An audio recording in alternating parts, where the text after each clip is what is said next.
Wait, do we know our order and everything, or are we just going to roll with it? We'll roll with it. You got your document up? Nope, I don't. Can you read? All right. We'll figure it out. That's okay. All right. I'll put this document in Dropbox so then I can look at it on my phone. Get out of the way, Mexican. I had to look up why Ishmael doesn't get the same claim to the Holy Land as why Isaac. And I guess Muslims try to fight that all the time. Uh-huh. But it was only through Isaac that God said he was going to make his covenant. Right. Because I was like, wait a second. He's the firstborn, so... He should, in Jewish law, he should have. But then I went and read the text, and I was like, oh, it's only Isaac. Okay. Are we talking religion on this podcast? That's the whole Middle East. I'm so in over my head. You're here for your looks. This is affirmative action. That's what I'm doing here. Your affirmative action. Well is diversity. Yes. All right, here we go, boys. Welcome to We Are Libertarians for this week. Well, I guess we shouldn't say this week anymore. Welcome to We Are Libertarians for this installment of your favorite podcast. I'm your host, Chris Spangle. To my right, via video chat, is the effervescent and bald Joe Ruiz. Joe, how are you doing? Good. The quarterly edition of We Are Libertarians, we should start to say. Shut up. And to my left is the ever-present Greg Lenz. Greg, how are you doing? I am doing well, Chris. How are you? Savior of the podcast once again. I left my SD card up at work, and Greg is a mensch. You went to CVS, you got a card, so thank you for that. You saved the podcast as you usually do. I feel like our opinions need to be heard, like any other millennial. Exactly right. What I have to say is very important, and you will hear it and you will like it. It's nice to have Joe, and we can see Joe. It's almost like Joe's in the room. He's over there on Skype on the laptop. We've got a video chat going. He can look over here at you and I. It's quite wonderful, actually. I'll tell you what, he's getting the raw end of that deal. You guys are the only ones that I get to use this technology with. Oh, I doubt that very highly. Don't you ever go on a business trip and Skype back with the missus and hello, beautiful? No, I don't go on business trips. Oh, well, you should. So, I was talking about... That's where Greg gets all his best venereal diseases. Whoa. Wow. All right, I'm just... Oh, my. Things went south so fast. That did not take long. We've been back 5 minutes. 5 minutes. Hold on, boys. What? That was a good joke. You can't deny that. All What right. is that? Are you going to get in trouble with your wife? No, she does not listen. Oh, I don't have a wife. Good. So, guys, David DiGiovanni on Twitter that follows us, he had asked, or he said something like he wanted to use legislators to force We Are Libertarians into having another podcast. I think in the absence of the show, people are actually adopting statism. That's true. That's what we're here, according to Maya Axton, that's what we are here to do. Promote statism, love of the flag, love of the burned pieces of the flag. All this according to Maya Axton. And thank God she doesn't actually get to decide what the reason each of us is here on Earth for. Yeah, Maya recently caused a bit of a controversy, as she does every Social other terrorism, day, right? An act of social jihad. Yeah, really, if you're not friends with Facebook on Maya, you're missing a lot, okay? You need to go and friend Maya, MIAHAKSTON, Maya Axton on Facebook. She burned a flag recently. And good God, did she really? She did. Yeah, she wanted us to share it, and I just didn't respond to that message. Because, oh, wow. I understand her point thoroughly, but it's just it's an image that you've got to, if you want to get your point across, it's two different styles. Her style and my style. Her style is shock you and then explain. My style is explain and then shock you. Yeah. And technically she committed a harmful act against the environment because there are paint chemicals in those fabrics. Right. And so I always err on the side of not harming the environment. Listen, you love the environment. You drive a Prius? Yes, I drive a Prius. Right. I believe very firmly in solar energy. You're vegan? I'm vegan. You go out to the fields and suck in cow farts and swallow them? Well, I don't like to talk about that, but now that you mention it. It's a little-known practice that Greg is championing. Go to cowfartinhalers.com. Even just being bald, you don't have to shampoo and conditioner and all of that, Well, so you're saving water. Well, that's what I always say, is I used to have tons of follicles, and then Obama was elected, and he redistributed to those who aren't so well off. I read we had a news story on my work show about apparently the smell of sulfurous farts can cure cancer. Can you believe that? Most scientists can't. They've Is debunked that Satan at work? Satan at work saying that if you smell sulfurous hot farts, Joe, you're in luck today. You'll be cancer-free. Did you get this on Natural News? No, it was like a legitimate study that was put out, but I guess it's been debunked for the most I part. was going to say you got it on subreddit conspiracy black flag. I heard it on Alex Jones, so it must be true. So it's got to be true, yeah. So there you go, ladies and gentlemen. Ladies, Dutch oven your husband tonight and tell him that you're really just helping him, okay? That is disgusting. That is, listen, it's Not time letting for, my wife listen to it's an this. era of feminism, okay? Women get to Dutch oven too. What are we talking about? What has happened to the show? I know. You quit Liberty for a while. You think that we would sit and think about how we behave in public, and then we come back and do this. Well, we are glad to be back. We, as always, are a little irregular. Joe, not as much. But we're always glad to be back, and we thank you all for your kind messages. Greg, nobody messages me, apparently. You were telling me this before the show. I've been getting some Facebook messages from loyal listeners, and, it's funny is I get the blame and you get the, we understand. And I'm like, you know what? Dear Leader has been absent in his, pursuit of liberty and libertarian causes, and I didn't want to say anything, but you've been north of the border for quite some time this summer. You son of a bitch. No, it's totally my fault. Greg, every week, like a mensch, again, says, hey, you want to do that podcast that we agreed to do? And I'm like, I don't feel like it this week. I'm busy. But no, I think we should start doing this podcast again. What do you? I would assume so. That's probably a good thing. I mean, who else is going to promote liberty if we don't? I don't know. Barack Obama? Crickets. So, edit in some crickets. Has anything happened since the last time we were on the podcast? Anything at all, Greg? Anything exciting? The world has gone to hell in a handbasket. Oh, well, wasn't it there this time last year and the year before? Not like right now. Really? Because it just feels like this time last year, gosh, I'll go back and look at the archives of what was going on. Every single time that we do this podcast, this will be like our 80-something, 90th-something episode. And it just seems like the world just keeps getting worse and worse and worse. What are we doing here if we're not improving the world? This would be episode 86. That's all, folks. So this time last year, we were talking about DUI stops and a moral foreign policy and Adam Kokesh getting arrested. I remember that episode. Yeah, so Egypt was kind of taking that was the Tahrir Square protests, right? So should a military chaplain immigration bill? Never going to happen. That's what we were talking about this time last year. We were talking about an immigration bill, and we were talking a lot about Snowden still. So it doesn't seem like anything ever really changes. In early August, we were talking about Egypt again. Only now it's Iraq that is imploding. And granted, Iraq is imploding in a much different, much more, shall we say, spectacular way. Because we own in a negative way. Egypt's democratically elected government was overthrown by a United States-backed military coup, and that military government has yet to step down. Right. Which obviously has caused some issues in the Middle East. Ironically, so 2 years ago,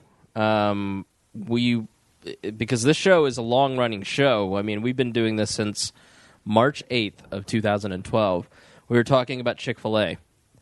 So that's what the big topic of July 2012 was. It was Chick-fil-A. Was that called Praying the Gay Away? Yeah, so we the Chick-fil-A. I remember the Wilson Phillips Easter egg at the end of the show. Yep.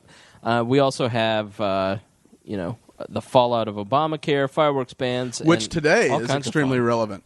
Yeah. What?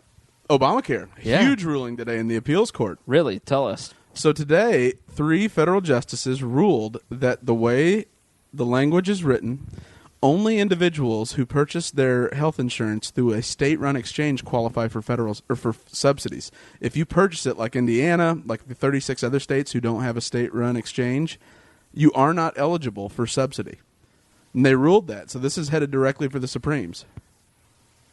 Now, wait a minute. And I had mentioned this several times, yeah.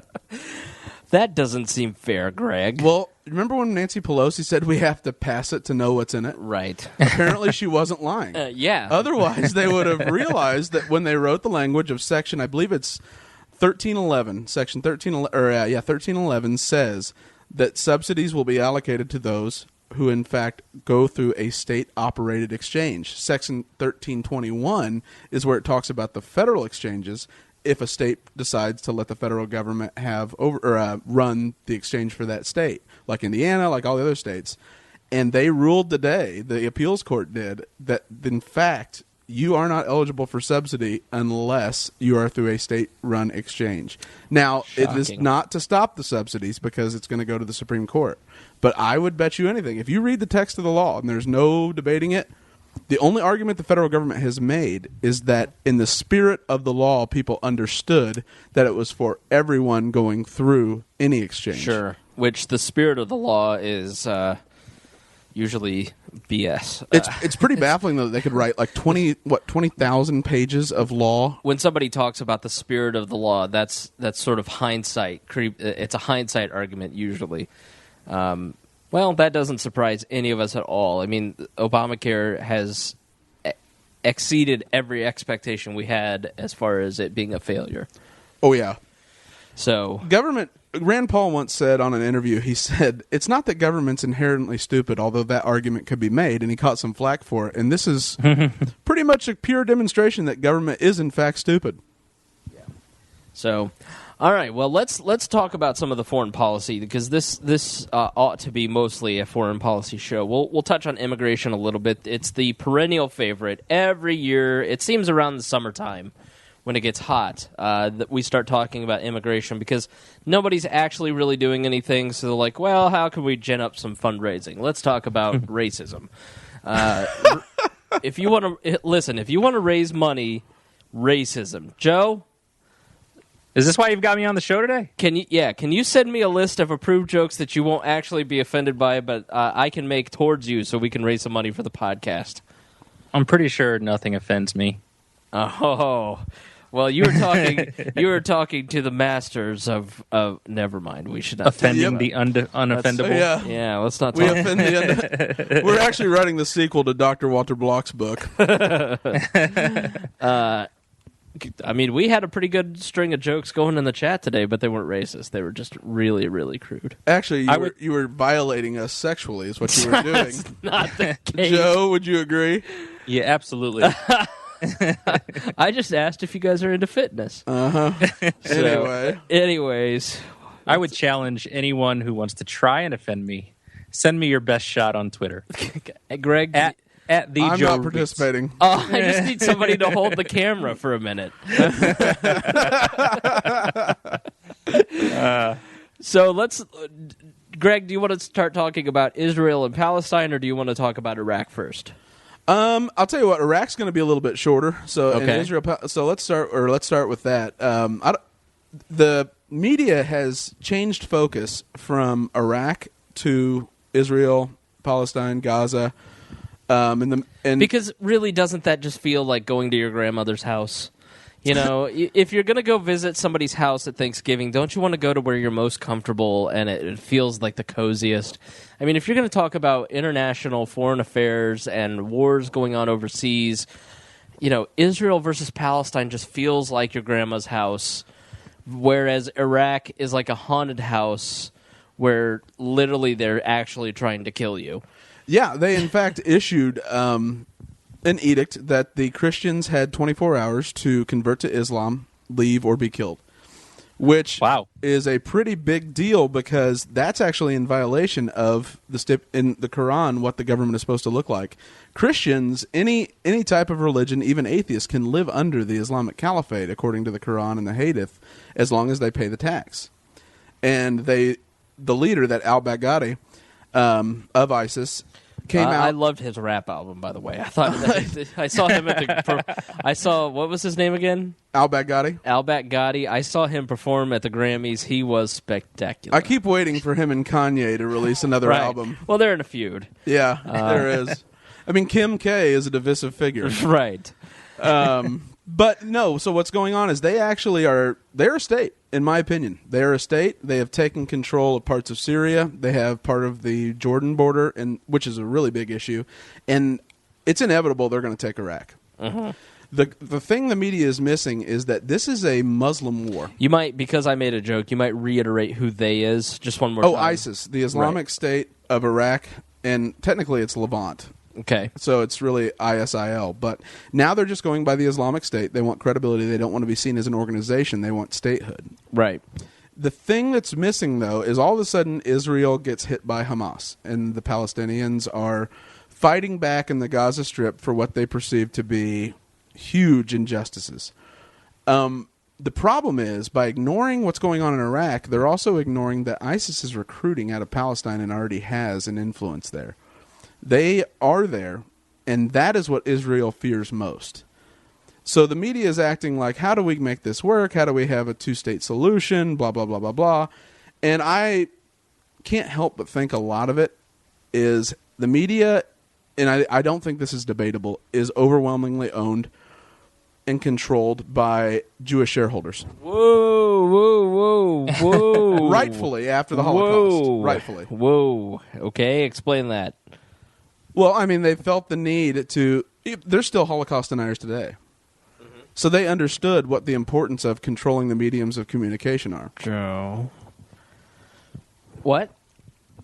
Are you trying to tell me that Wall will never get funds from the Israeli lobby? I was just saying that I've heard Joe deny the Holocaust. I mean, I wasn't saying that at all. What? I have what? Joe's the denier. If you'd like to deny Chris's statement. If you'd like the likely story from a denier. If you'd like to write Joe Ruiz, please write him at ruiz@wearelibertarians.com. All right, continue, Greg. So the Jews run everything. Where were you? Well, no, I'm saying that they have they overwhelmingly influence the U.S. news media because they have ownership of it. So all of a sudden, it went from Iraq being a terrible crisis. Well, but let's also look at it as if I'm trying to think how to put it because we are walking a delicate line. Trust me, we all love Jews here. Well, yeah, I'm just trying to have a thoughtful conversation. I think it's their part. They've been part of the American culture. It's just like Germans and Jews, Hispanics of various countries and ethnic backgrounds, Native Americans. They're part of the blending pot. And I'm not saying that people from the Middle East aren't. No. I'm just saying that it's not as large of a culture within the United States as maybe the Jewish culture is. And it wasn't here as soon as some of the others. And definitely not as... I mean, we did not fight a war for the Arab world. Right. So But let's not pretend like we went to war in World War II for the Jewish people either, because... No, we did not. FDR certainly knew, and Churchill knew, and Eisenhower knew, and it wasn't because of what was happening in the ghettos of... And the war was well underway once Hitler really ramped up his efforts. So, yeah. That's one of the greatest shames of history is the fact that everybody really knew and maybe just didn't try hard enough to It'd be the modern equivalent peoples. of what goes on in the Sudan and Africa right now. Sure. That's a great analogy, yeah. It isn't enough to send our troops in, but that was part of the moral crisis that was used to initiate American support of Sure. World War II. But all I'm saying is that overnight, media messaging went from Iraq and ISIS to Israel and Palestine. I mean, I know you guys haven't necessarily been following the news as much lately, but I have been watching it, and it was on a dime. It switched focus. The media's nature is something shiny, and there's something shiny. And, again, they have reporters on the ground in Jerusalem on the scene.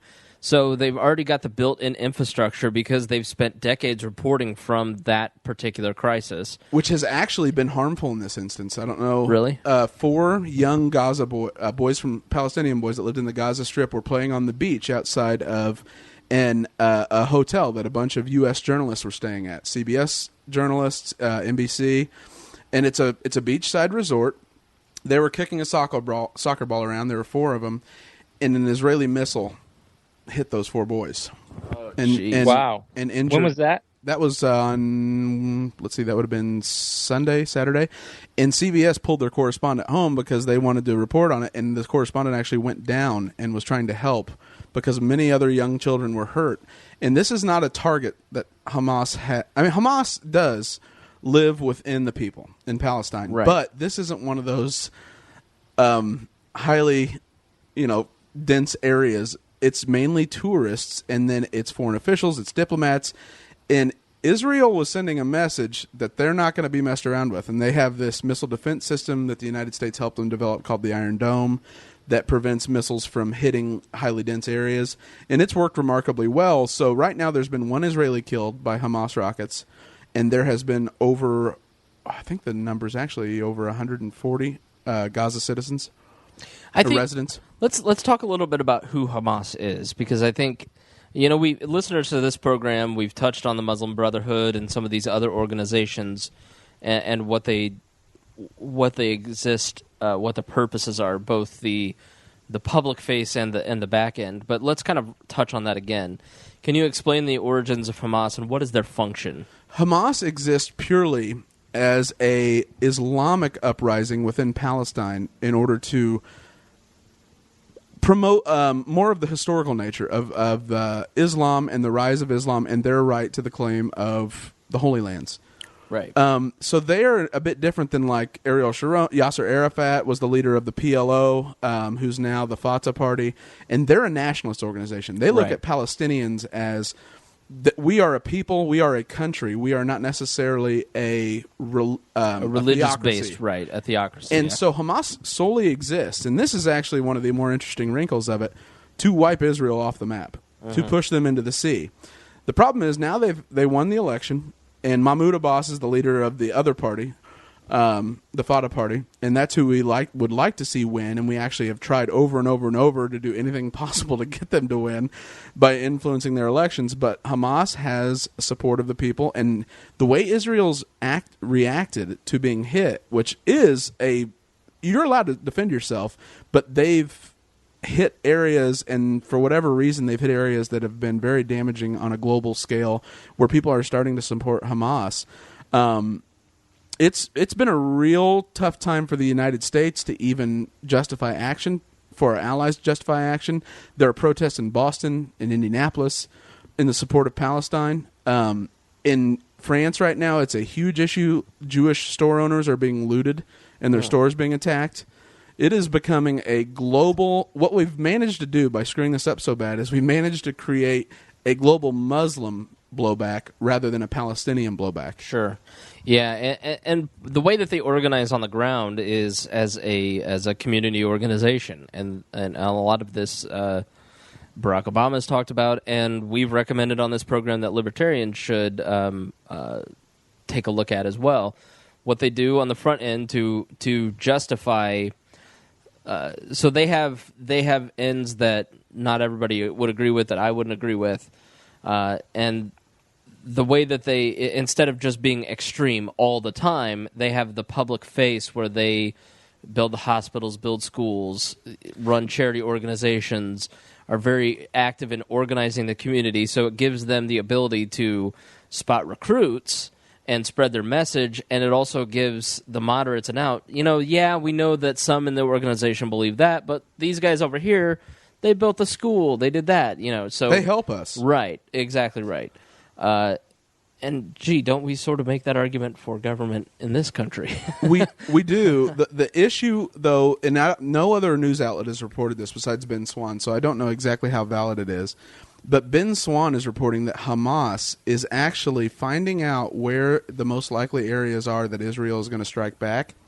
They will send out their operatives knocking on doors, door to door, to find out who's home, and then won't let them leave when an attack's coming. You're so they kidding. can generate support. Jeez. And it's working because I have never seen less support for Israel and Israel's original claim to the Holy Land and a right to exist than right now. If you go on to Netflix, there are a lot of great documentaries about, what's going on in that region and sort of the history of the region. And a lot of them are by liberal filmmakers who are usually more sympathetic to the Palestinian plight. So what's happening? The Fatwa party, is that Fatah, Fatah F-A-T-A-H, party, right? By Mahmoud Abbas, who John Kerry threatened to kill their leader apparently, and they wanted him tried for a war crime. Really? In a discussion. When? Who would have thought? I didn't read the exact date, but they want him tried in The Hague because he threatened to kill the guy in a discussion. Oh my gosh! I've never thought John Kerry had it in him. I don't either. Bush, yes. Cheney, for sure. Maybe he just offhandedly said, "I could kill this guy," and then they were like, "What?" But because I just don't see. Yeah, I mean Joe Biden. Yeah, I could see that. Well, but it wouldn't have been, on purpose. You're killing me. Yeah, it'd have been like that. It'd have been, you're absolutely killing me, Mahmoud. Right. All of a sudden, he became Bill Clinton. I don't know how. I know. Sorry about that. But so one of the things that the Israelis are doing is they're not only are they building this wall, and so they build this wall and they just build the wall, and sometimes the Israelis build the wall through historical areas. They I watched this documentary about them building the wall through this historic olive grove that existed before the time of Jesus, and the whole area of Palestinians were dependent on this olive grove for income, and the Israelis came through and leveled it and built a wall through it, and this entire town just became destitute overnight. Oh, they treat Palestinians, there's no doubt about it, and they won't claim anything otherwise. They treat them as second-class citizens. Sure. Because of their original right to the land, which, if going back to the very beginnings of that land, they slaughtered the Canaanites because it was God's will. Right, but that was a long time ago now. But I mean that's what they use as their right. I understand, and it's tough, but that is the nature of this. So this whole town, not only did they not have their income intact anymore, they also couldn't get across to the other side to see family members because they couldn't enter Israel anymore. And you're watching all these teenage boys see their entire family weep. They become hungry. They become destitute, and you're just sitting there going, I get it now. I get why you have extremism, because it takes two to tango, and too often one side takes one side, I'm just pro-Israel. That's it. I'm pro-Israel. They do nothing wrong. They have a right to exist. And the other side, they're the Israelis are the worst. Whatever. They have a right to be there. They don't have a right to kick everybody else out. Sure. And so, what part of that strategy is to starve out these areas, so Hamas will lose. So Hamas will lose because they want them to blame, listen, Hamas is too hardline. We're not going to negotiate. They're the reason that you're suffering. So if you want to negotiate with us, you need to elect the Fatah party. Exactly. That's the nature of this entire thing. The only thing I don't like is that if you even talk about certain facts, like 4 boys playing on a beach outside of a resort getting hit by an Israeli rocket, you're anti-Semitic. Right. Joe, what are your thoughts on this? Have you been following this much? No, I haven't been following it at all. I was telling Chris before the show, when we brought up that this was going to be the topic, I thought to myself, I am not going to have a ton to contribute. Me, along with a lot of the listeners, probably prior. We should put that on his tombstone. I just do not have a lot to contribute. Wow. I do not have a lot to contribute. I'm sorry, Joe. Was that too mean? Was that too mean? That's hardcore. I'm sorry. I said I was unoffendable, but I'm offended. He actually went to Michigan. Prior to the show, I thought Hamas was something you put on a bagel. So, have a schmear of Hamas. Where I stand. I love pita chips with my Hamas. That is the official libertarian stance Right. on Israel. We love and support pita chips with our Hamas, as long as it is smeared. Oh, I like that we're laughing. We can laugh at death, can't we, folks? Let's have a few laugh. hours ago, Greg, since you know about all this, a few hours ago, the AP put through a report that that they were basically stopping all flights from the U.S. to Israel. Yes. What's the danger for people who are going over there right now? A rocket hit near the Tel Aviv airport about 8 hours ago. A Hamas rocket hit near the airport. So it hit close enough that pretty much every major U.S. airline has decided to stop flying into Israel because the potential for being hit is too high. What about flying out? Flying out, they'll fly out as long as it's during, there are periods of when it's more likely to get hit, right? So like they need certain hours of the day. They want to hit when it's most concentrated, so they're going to wait till people are at home. Okay. So the major airlines will be continuing flights out because they're going to try to get out as many people as possible. In fact, a lot of the Israeli people have even been considering fleeing into other countries as of right now, and never more than right now has there been more of an interest among the Israeli people in dual citizenship with other countries. Really? Right now, they are looking for they see the inevitable. That's, in my opinion, right now the Arab world's kind of a mess. Luckily, Egypt is being ruled by an autocratic military leader that has no particular agenda whatsoever other than carrying out the basic functions of government, like water, keeping lines of trade open. They don't have a political position. The only thing they are actually actively pursuing is rooting out the Muslim Brotherhood.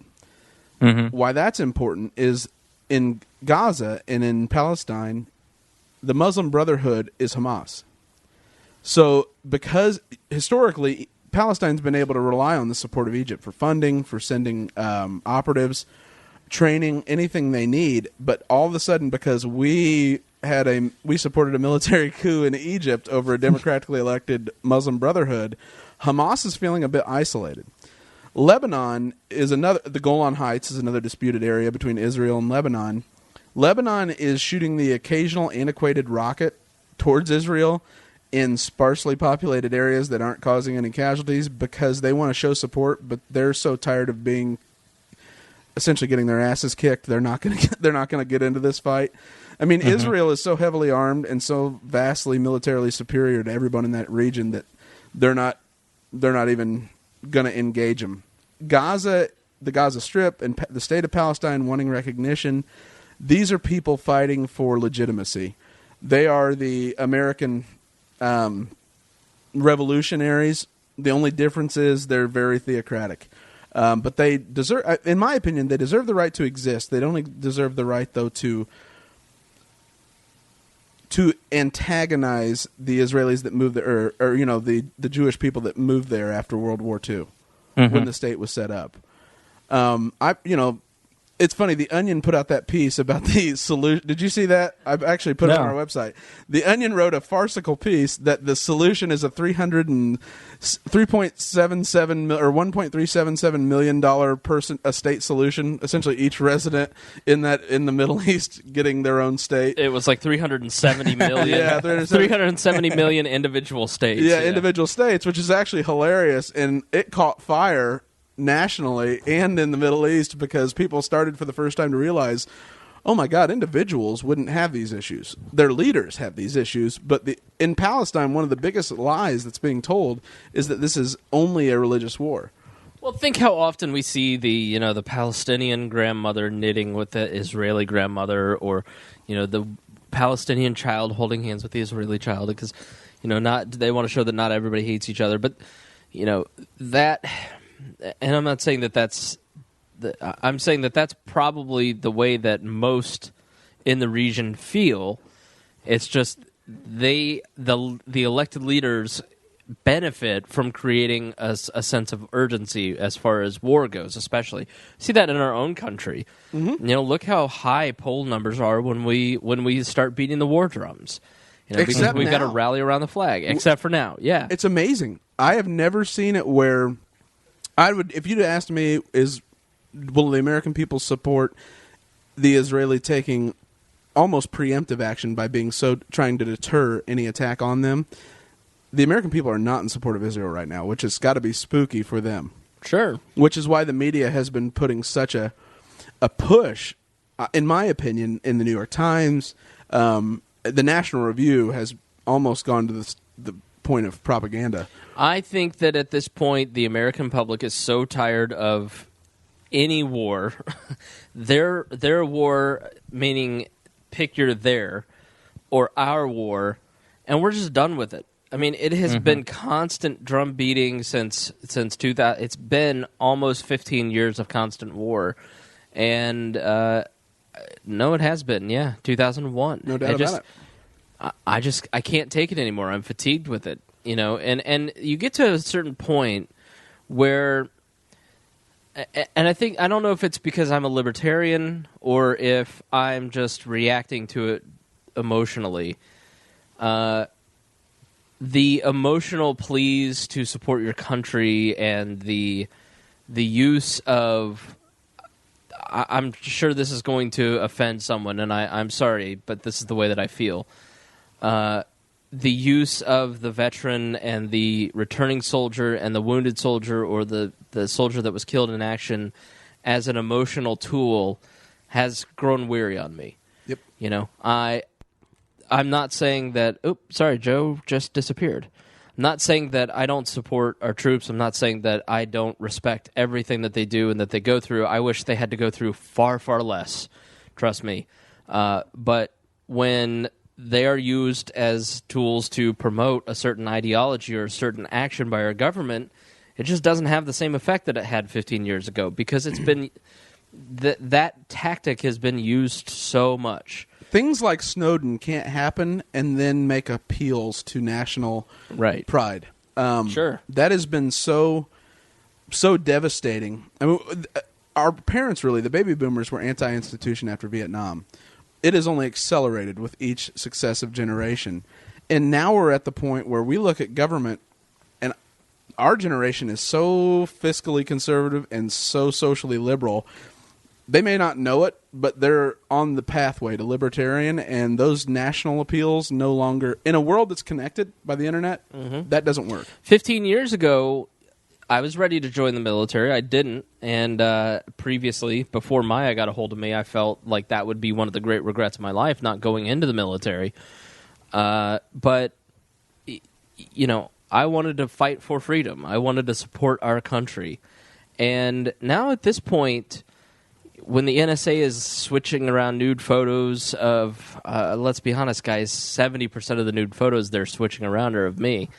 I can't help but feel partly responsible for that. Well, you know. I never should have made that website. 80% are to you. LibertyNudes.com. Right. LibertyNudes.com, and it's just myself, Gary Johnson, and a couple of Ron and the Paul. A Ron Paul ass shot. #1 hit.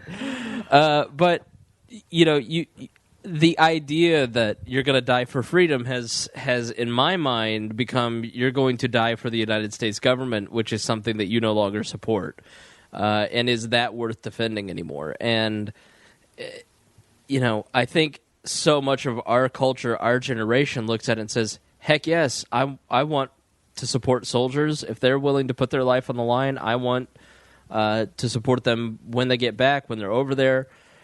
But I'm not going to buy into the statism that surrounds this and support an ideology of more government that means more killing. And I'm sure that most of the people who live in that region probably feel the exact same way. And we make a tragic mistake when we confuse our nation for our government.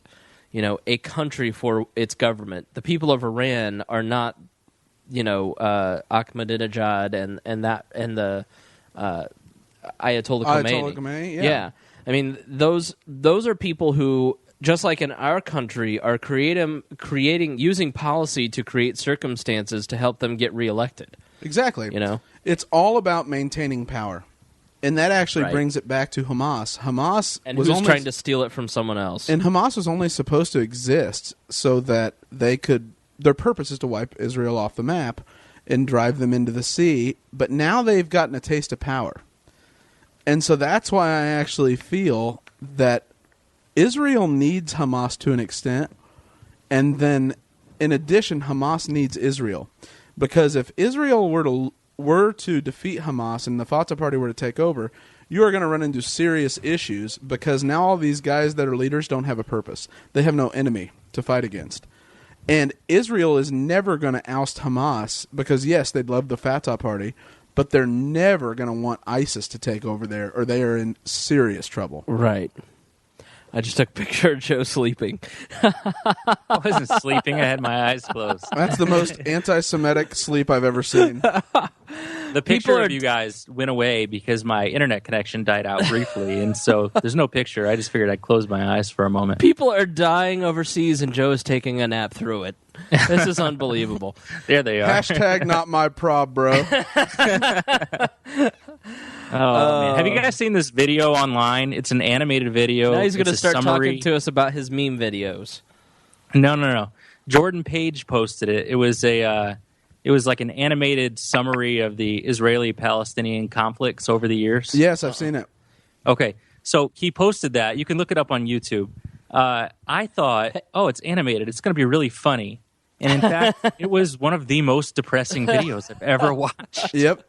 Tweet it out. Go check out our Twitter at We Are Libertarians. The letter R, not the word R. We Are Libertarians. Joe, tweet that out for the people so they can be depressed. Put a not safe for life tag on it if you don't mind. Okay. As I go to the Facebook page and post the picture of Joe sleeping, and I'm going to caption it, "How exciting is the new episode of We Are Libertarians?" This exciting. Oh, my When the God. co-host is asleep, you know it is spectacular. The man who is busting my balls every other day about getting back to work is asleep during it. Unreal. Well, ultimately, or I'll take a little break for a second while you post it. No. Go ahead. You talk. Let's entertain the people. That's what we're here for. Ultimately, there's lots of talks about two-state solution, granting Palestine, statehood, which I do think is the right thing, but I don't think it's going to make any difference. If you look at India and Pakistan and their fight over Kashmir, it's not like all of a sudden granting Palestine statehood is going to stop the warring over the Holy Land. This is an issue that will come up perpetually. You hope it never turns nuclear. And two states are just going to war and war and war. What we need is something similar to with Muhammad when he authored the Constitution of Medina. He understood that the Jewish people, when they moved to the Holy Land, were their religious brothers. And so they peacefully coexisted. Under the Constitution of Medina, they had a basic set of rules that everyone had to sign on to, and they agreed and adhered to those for however long a period of time. I don't remember off the top of my head. But that's something we need to address and create. And the only way you're able to do that is by acknowledging another group, giving them the same rights through a constitutional republic type of environment or confederation, and letting them agree to the lowest common denominator, that I'm not going to kill you, you don't kill me, we're going to grant free passage between the two, but we are not going to stand for internal attacks from Palestine and Hamas and any type of Islamic extremist that feels their only role in life is to end Israel's existence, and we're not going to accept that from the Israeli people either. Right. Well, we solved another world crisis. So the Onion here. didn't even mean to, but they solved it. Well, but the Onion story is the basis of everything that we talk about on this podcast. It is 4 how many people on this planet? 7 billion people? No, now we're like 6 or almost 7 billion people. 7 billion individual states. In this country, 330 individual states. Because, I'm sorry, Barack Obama sure as heck doesn't speak for me, and neither did George Bush. And when it comes to foreign policy, if I really want a war in Israel and Palestine, and I believe that Israel should win that war, then hey, pack your stuff up, head over to Israel, start fighting. Yep. Don't use Joe's tax dollars for it because he doesn't believe in that. Exactly. So if you're passionate about war and you love to kill people, break things, which is the nature of war, head on over, get involved, get in the fight, get in the mix. And don't send somebody else's son or spend somebody else's money. And I think, too, that's part of it. In Israel, they make you serve militarily. Right, 2 years. You are forced to participate within the Israeli military, and you're always on reserve. And by putting you in that culture and in that environment, and it is almost brainwashing you into a constant state of fear and aggressiveness. They have created a people that are so the slightest thing triggers them, and they are ready for them to defend themselves. Now, does a proportional response have any role in that? I don't know. It's tough with Israel being surrounded by everybody that hates them. But I do know that they oftentimes get hit and then have huge retaliation. Right. And that just creates a group of people of martyrs almost, whose parents were killed, whose friends were killed, and it creates such a powerful sentiment, it almost is self-fulfilling. Right. Should we move on to Iraq? Joe, do you have anything that you'd like to say on Israel? I just want to see someone make an internet video go viral that is a spinoff of the classic 90s Brandy Monica, The Boy Is Mine, but with Israel and Palestine instead. I smell viral. I don't know about you, that Greg, would be pretty hilarious. To me, I hear that, and I hear 1990s knockoff of Brandy and Genuine. I smell viral hit. Yes. Just saying. Absolutely. I can't believe you didn't mention the biblical. I mean, you are the biblical scholar of We Are Libertarians. Yeah. I mean, if you look at the dynamics under Middle Eastern culture, I mean, in that era and even today mostly, and in Jewish law, the firstborn son is the rightful heir. And so the basis of the story is that God's promised Abraham. Right, Abraham, but the two sons were Isaac and Ishmael. Ishmael was Hagar. Right, that's what I thought. So two angels come to Abraham, and they say to Abraham, hey, you're 90, and your wife's 90, and you're going to have a baby. And they just laugh, and they say, well, we're 90. How's that possible? Well, you just got to have faith. And so he wants an heir, and he doesn't have an heir at 90, and so he gets Hagar, his house servant, and he knocks her up, to put it in biblical terms. And this Ishmael, was before Hagar went to Van Halen, by the way. Right. Correct. And Ishmael... Same Hagar. Same Hagar. Yeah, he looks great for 6,072. So I think what is it? Is it 6,000 years?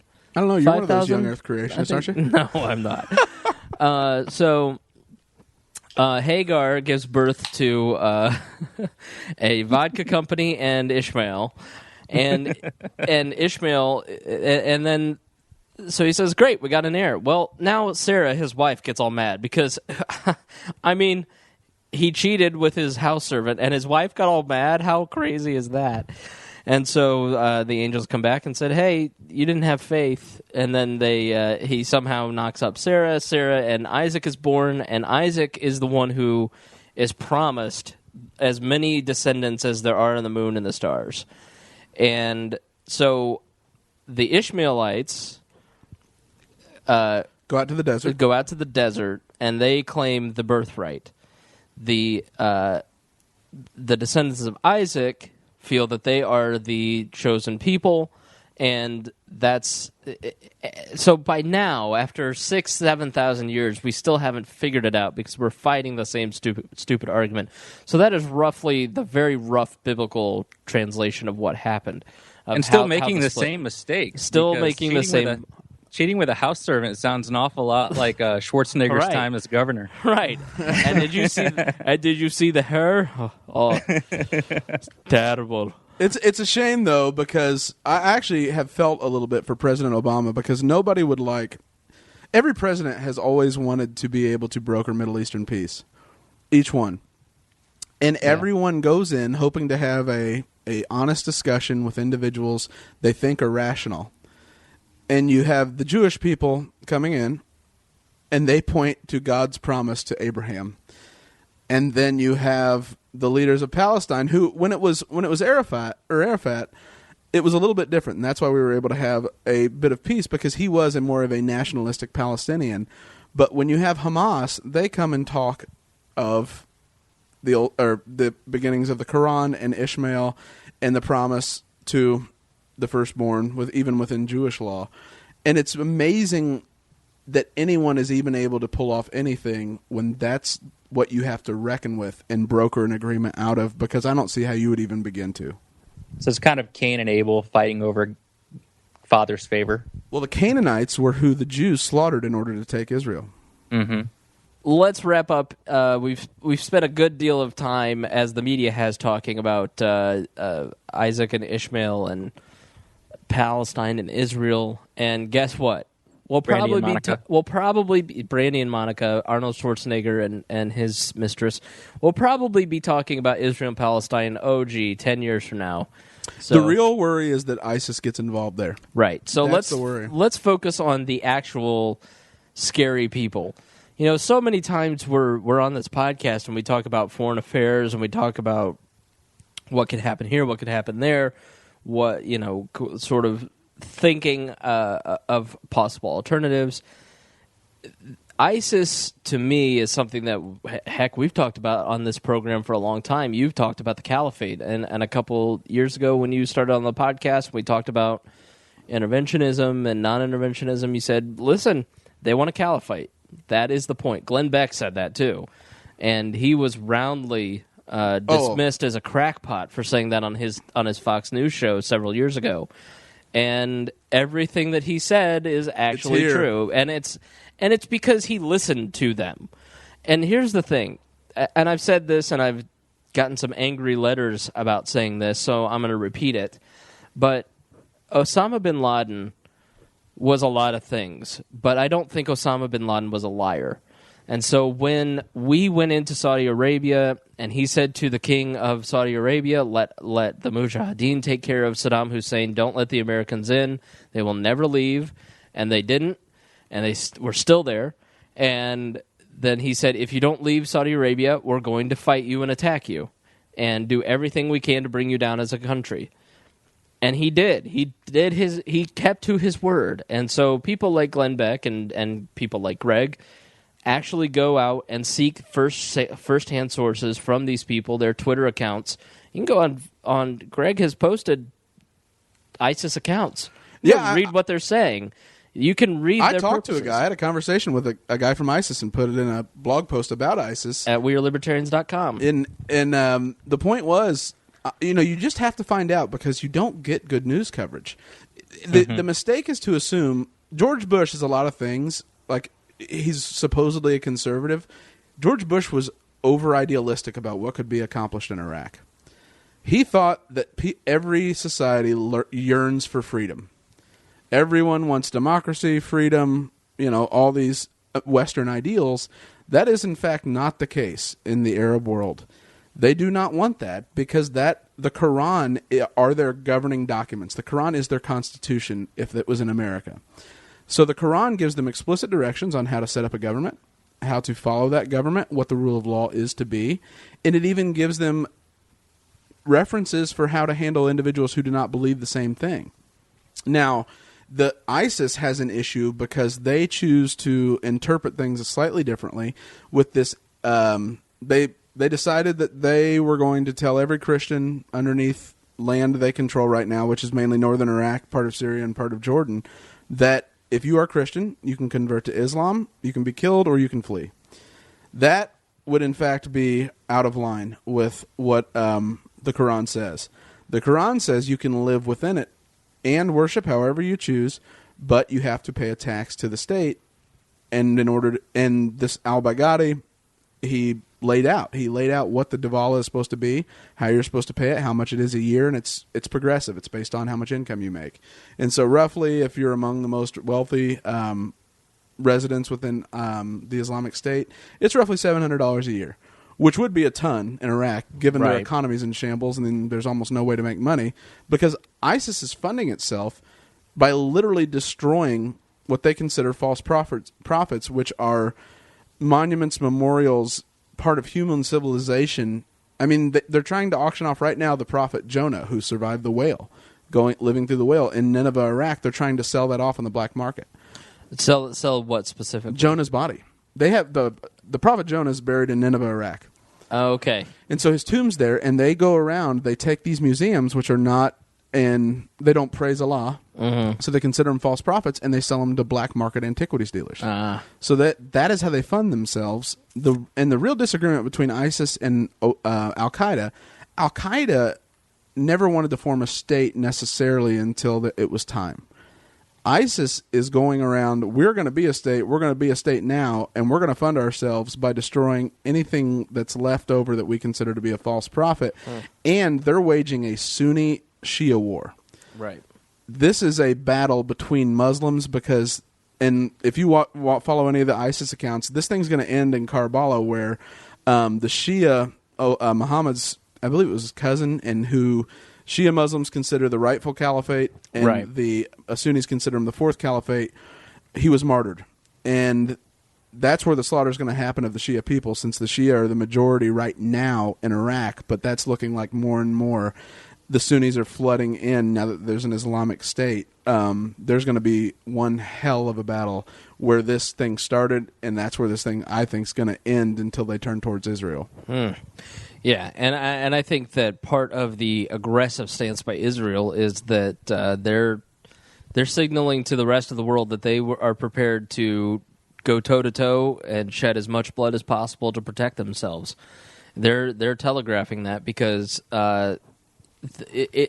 eventually, I don't think that you disagree with this, Greg, and maybe Joe. These dominoes are going to continue to fall in the Middle East. And there's nothing that anybody in the rest of the world can do to stop it. You know, in my opinion, if the United States, Great Britain, all the G8 countries, okay, let's say the BRIC countries and the G8 countries got together, you know, and said, we're going to stop the dominoes from falling, we're going to prop up the puppet regimes that we've had in place for decades in these Middle Eastern countries, the King of Saudi Arabia, Jordan, you know, even Jordan, Lebanon, even Egypt right now, Egypt, even Syria, and what's his face with the little mustache, Assad. We'll keep him in power, even though we'll fund his rebels. So in the public, we can stay out of the Muslim ire, but privately, I always thought we supported Assad because you don't want ISIS to take Syria, right? So I don't think that if the United States, Great Britain, China, India, all these countries got together, they could stop the toppling of those dominoes. The one country I agree with that. There's one country they're always silent in foreign policy for so long, and now they're our fellow world power is Switzerland. China. I thought it was Switzerland. The Chinese consider all this voodoo bullshit. Sorry for the word, but they do. They think this is ridiculous. Like, who cares what somebody wrote about 2,000 years ago? Right. Get over yourselves and sell us oil. Right. They are the most pragmatic people that have ever and even in the United States, we tend to be idealistic. They drive over dissenters with tanks that are Chinese in Tiananmen Square. Right. They don't care about this. Right. So if all of a sudden this starts affecting China, that's the one country. And they have been dormant, or they have been not isolationist, but they have been non-interventionist for a very long time and very pragmatic. If this becomes a serious issue for their ability to fuel their growth and becomes harmful to their people, they don't care about human rights at all. They don't care about whatever you want to worship, whatever. It's all hogwash to them, and they'll roll over their own people with tanks. Can you imagine what they'll do to people they don't care about? Well, yeah, I mean they are also on the edge themselves. They're in this awkward position. They're in their industrial revolution. They're 100 years behind the United States and Europe as far as the industrial revolution goes, and they're walking a fine balance. Those who are in power in China, and they could easily be overrun, and you could have mass chaos in the world's largest country. Economics is the only thing keeping them in power. Sure, and they don't want to upset the balance. And if you start having an erosion in the economic, if you have economic decline in that country, you can see the people in the outer bands of China start to It'll be a overthrow the populist government. uprising. Yeah, and it was a populist uprising. I saw a great article. I forget where it was, but I know I found it linked on long form or long reads with one of those sites about the Chinese farmers who led the way in introducing a capitalist ideal to the communist system. And it was the farmers of China, just your average Joe Chinese farmer who really made the push to get them to the point where they are more capitalistic. It was a really interesting article, and that could happen again with it will. Self-governance. It will. These people understand that they have money now. Like the United States, the high-end real estate market is being flooded with Chinese dollars because they don't want their money subject to confiscation. Right. So they're putting it outside. Now China hates that, and so they're having to reform their policies because they're seeing capital flee the country. Right. And so money always dictates all things, and if oil becomes scarce and prices spike, the Chinese leaders, the Communist Party, that's really a terrible name. Really, what they are like essential economic pragmatists, right, that will not talk about socialism or democratic welfare. They will roll over you in tanks, black bag you, and no one will bat an eye. And there'll be no, like in the case of Osama bin Laden with the United States, there'll be no burial at sea. It'll be, you're in the streets, you're gone. Now, where do we purchase this from so the price comes down? Yeah, so they'll just and they won't roll in with Chinese tanks, and they'll just they'll pick a party and they'll start funding them like Russia and the United States do. Exactly. They'll prop up dictators to stabilize. They'll have their own people do it. Right. So I think that ISIS and Iraq, it's not Iraq because that's a nationalistic border. We're talking about an ideological party as opposed to a nationalistic party, and a religious party as opposed to a nationalistic party. Instead of these, and this goes into the immigration debate if we have time to get to it at this point. Hopefully, we're an hour into this. Lines on a map. What do they really mean at the end of the day? And this is libertarianism. Most libertarians generally, by the time they're further down the rabbit hole, do not care about immigration or borders or, we are open borders because we're all human beings and you get treated a certain way and, we all govern ourselves. What do we need a government for when we're governing ourselves? What do you need a nationalistic border? The cause of nationalism, the false idea of a government and a state has led more people to their death in the last 100 years than religion has.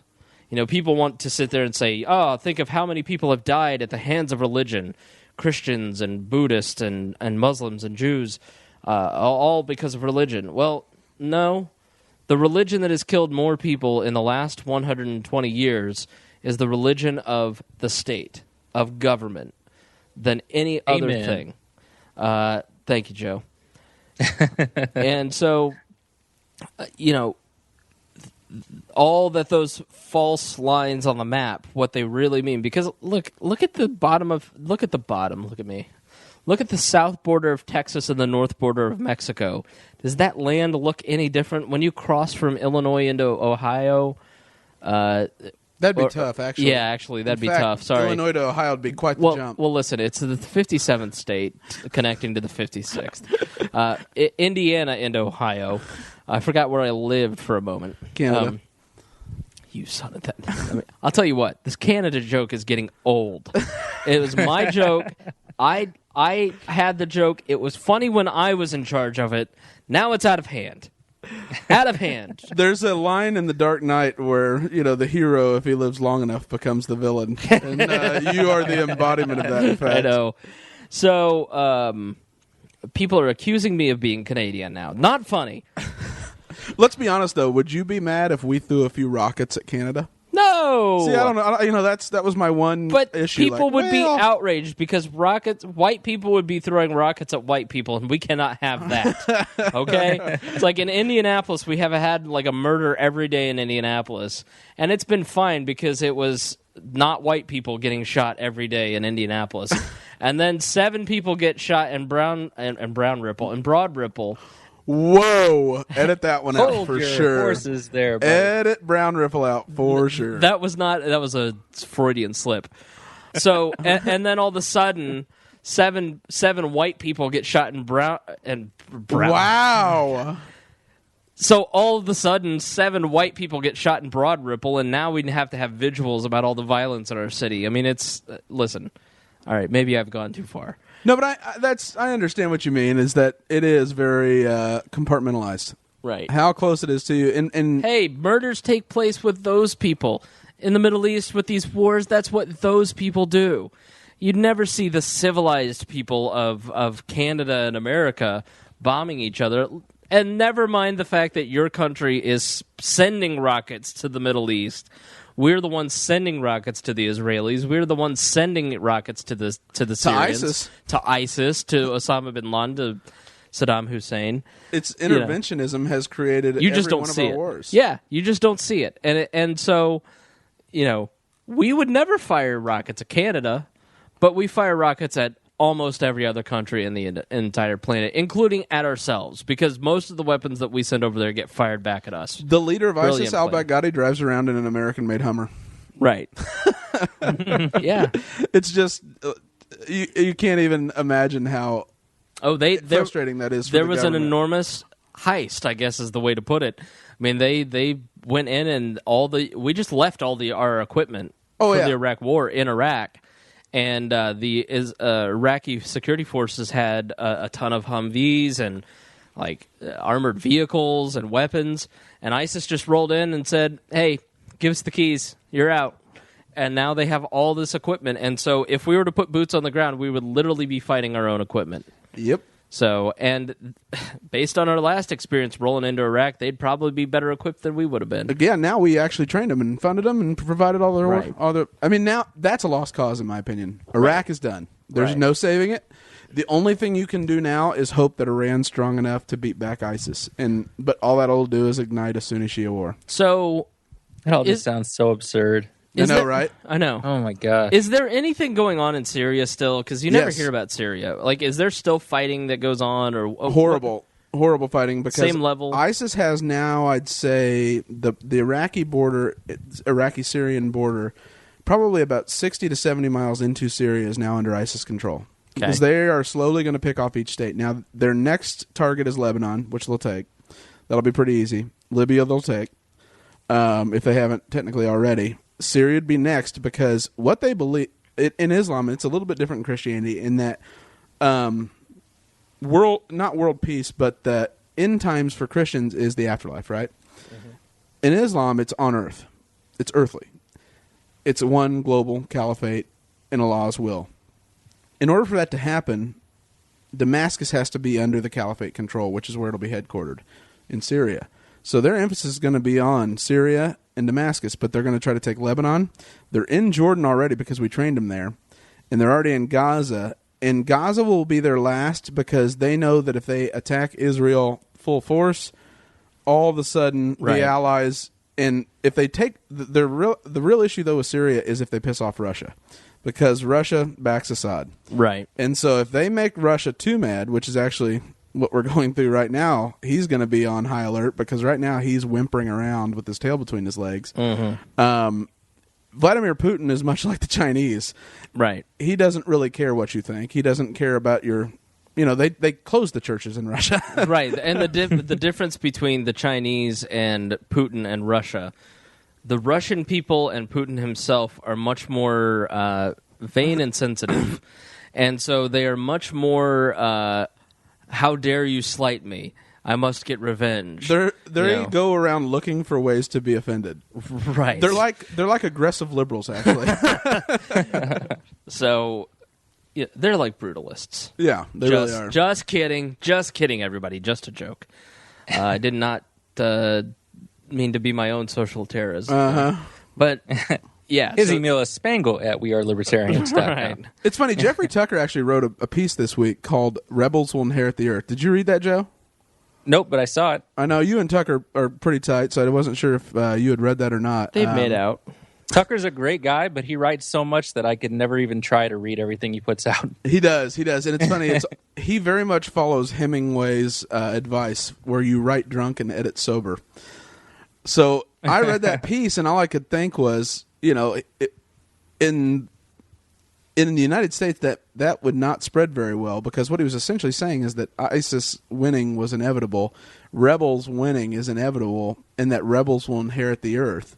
Now, that's all good and fine, but at a certain point, principle matters, regardless of whether you're a rebel or not, because in America, the rebels lost. The Confederacy lost because we weren't willing to tolerate slavery, and then the states' rights issue and federalism being its very nature of its core.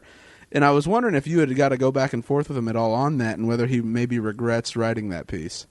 I have not. Not yet? Okay. All right. Well, do you want to tweet that out? Do you want to link that? What do you want to do with that? We can tweet it out. I might tweet that out, just because I feel like it's one thing to talk about being in support of the rebels and why they'll inherit the earth, but I don't know. At a certain point, you got to be a little bit cautious about which rebels you support, Right.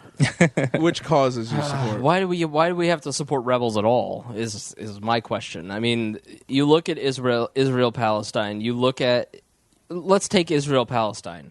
It's never going to get better. There's nothing that we can do to influence the outcome. In fact, our influence for the Israelis have probably hurt as much as it's helped. It's just kept it perpetual. It's not solved anything. It institutionalized. Right. We institutionalized the Israeli-Palestine conflict at every turn, from the Harry Truman's creation of the state, which we're not going to say one way or which is right one way or the other. That's for you to research and do on your own. That's a topic of a different time. But we should have created almost like a free zone for visitation. You know what I mean? But why are we creating it statist, Greg? I can hear Roger. I can hear Wait till Roger. Josiah hears that one. I can hear Roger Paxton just crunching his ice. Why is it our decision who gets the land? It's just like ISIS and Iraq. Iraq is a made-up country, anyways. And if why does it matter to us who has? Now, I understand oil and resources. No, because at that point in time, if we had just created a voluntary... it's like we've taught nature abhors a vacuum. So if we had not done anything, and the Jewish people were to move there after World War II, it would have been inevitable another war would have begun anyway. The reason we created Israel was to create almost a secure area for them that they claim they had the original right to. It has nothing to do... I don't support statism. I support... it's Israel not wanting Hamas to lose, so ISIS takes control is the exact same principle. Right. It's nature. Well, until men, the rational men stand up and say, "I will govern myself. I will take control." You're forced to deal with leaders. Right. But you got to identify yourself, or we don't even know who to talk to. I'm the leader. Joe, Dear leader, get out of here. I'm the leader. Get. I want to make a meme of Greg that says, "I do not support statism. I am statism." I feel a little bit like Vinny Chase. Yeah. All right, let's touch on immigration real quick because we only got about 15 minutes left here. So, immigration reform, we talk about this all the time, and I kind of just want to touch on it because it'll be interesting to go back and listen to the last couple times we talked about it and hear my progression. And see how I might have progressed on the topic. Greg, fill us in on what is happening with the immigration debate, the perennial fundraiser that we have every summer. What's going on is that in 2012, when part of the way President Obama enforced the law of the existing legislation was that if you were a caretaker of a child that came here and immigrated, or that was born here, it's a terrible word, but anchor babies is what they refer to them as. Individuals flooded into the United States to take advantage of that clause. And so last year we had about 90,000 people come and utilize that clause. This year the projection's more like 160,000. So right now 1/3 of the population of El Salvador and Guatemala live in the United States illegally. Hold on. Look at Joe's face. Joe knows it's coming. Joe Ruiz, our minority outreach correspondent on the program, as soon as Greg started talking about immigration and said like Guatemalan and Puerto Rican, and I didn't say Puerto Rican. That's an American territory. His face just sunk down into his hand, and he's like, "Here come the gringos with their racist jokes." I could see it on his face. So, anyways, anchor babies come here. Get back. President Obama authorized it that interpreted a law in a way that any caretaker, so any mother, grandmother, that's why down in Texas, the border and people, flooding here, coming here to take advantage of that clause are mainly women and children. It's not so much that it's like, Drudge plays up that it's the gangs and the drug wars and blah, blah, blah. But President Obama has not been enforcing deportation as much, quite frankly, as the very existence of the Department of Immigration and Naturalization exists to do. He's trying to place them federally. He's trying to put them in churches, anywhere he can find a place, and he doesn't necessarily want to deport them because he understands. I think he's of the similar mindset we are. Now, the cynic would say, no, he's trying to create voters in a permanent Democrat majority. Right. And regardless of whether that's his intent or not, I do believe that's what will eventually happen. To the winner goes the spoils, so the first to grant amnesty will get votes regardless and create a voting bloc, in my opinion. But what we're actually seeing is a mutiny within local forces. People that are on the border are actively telling the federal government no, to the point where department chairmen are having to go back to the federal government and be like, listen, I can't do that. And it is an actual mutiny. And it's creating a bit of a crisis, but what's really nasty is that it's when we don't listen to the government, it's a crisis, isn't it? Yeah. And so Rick Perry, who I know you thought I was nuts. You remember this about a year ago, and I said I think he's going to be the nominee. You said it like 2 months ago when we did the famous podcast. I still think he's going to be the nominee because there's no one else there. He's barely there. You think Rick Perry's going to be the nominee? I would bet you anything. Don't you listen to this show? You were. Well, it's been so long since the last episode. I probably just forgot. I'll give you that. That was good, Joe.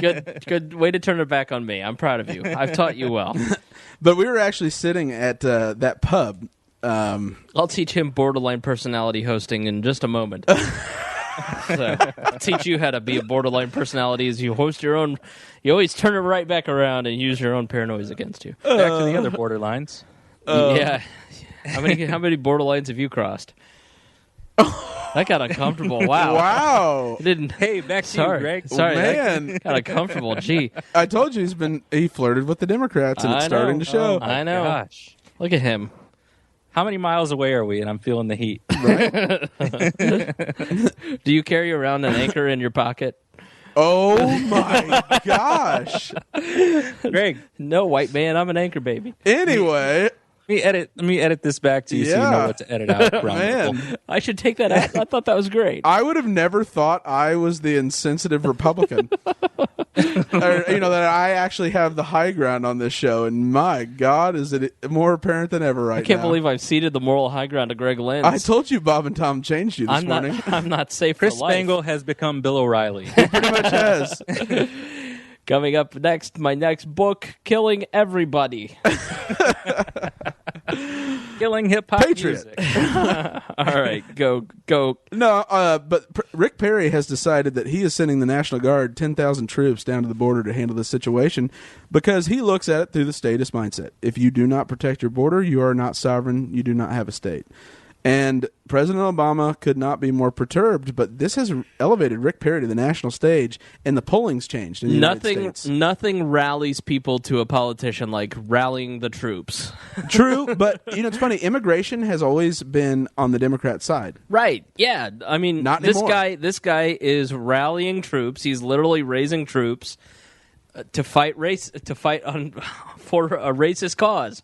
In my opinion, at least. Yes. And people love that. I'm telling you, and Listen. he taps into the right strain of anger that's going on in America's political strain right now. He is a Baptist fire-breathing John Hagee minister, and that's why I thought he was so dangerous, is if the electorate stays angry, there's one man who does angry better than anybody, and it's Rick Perry. I swear he did a speech in Iowa just this last week where it was in a closed room, and it was about immigration. And he talked about, are we even a free country if we can't protect our borders? And it got a standing ovation among a group of Iowa college kids.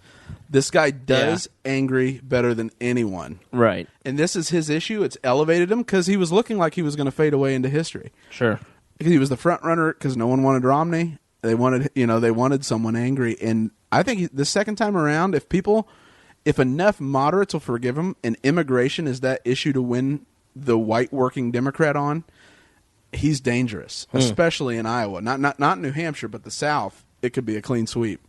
There goes the EPA. Who? Joe really wants to keep the EPA. Oh, yeah. So there goes the EPA. Yeah. They're trying to crack down on all that cow fart inhaling. Apparently, all you got to do is get rid of your cowboy boots and get some hipster glasses, and everybody thinks you're highly intelligent, which, quite frankly, explains Rachel Maddow perfectly. Hey, I think she's intelligent. Never mind. What'd you just say? Send me the text on that time. Oh, no. No. Oh, man. Yeah, I need to edit that out. What's Greg. the time right now? Since we're editing it out, I said, she's a woman. How could she be smart? 1:21. You guys didn't get the EPA? That was the Ron Paul crack on the Oh, debate it's hilarious. stage. Oh, yeah. It was fantastic. Yeah. Chris looked like he didn't know what I was talking about. I was totally confused. He hasn't paid attention to politics in quite some time. He's easing his way back into it. It's been 6 months. I'm tender down there, okay? Hug me gently, Joe. All right. Okay. But as far as the libertarian position goes and the solution, is it just amnesty? Citizenship? Grant it right away? See, no, not necessarily, because as long as you have a welfare state that we are paying money for, that we are spending our taxes on, you can't just have open borders. You can't just have a state of amnesty. Unless you take the Maya solution, which is just like turning the light switch off on the federal government or in the state government and the local government and the township government and everything else, which is not realistic. I love Never Never Land too, but it doesn't mean it's going to happen. Right. Now, why is that? Why what? Why would Maya turn the lights out? No. Why can't you? Why would you have to fully do away with the welfare state in order to have open borders? Because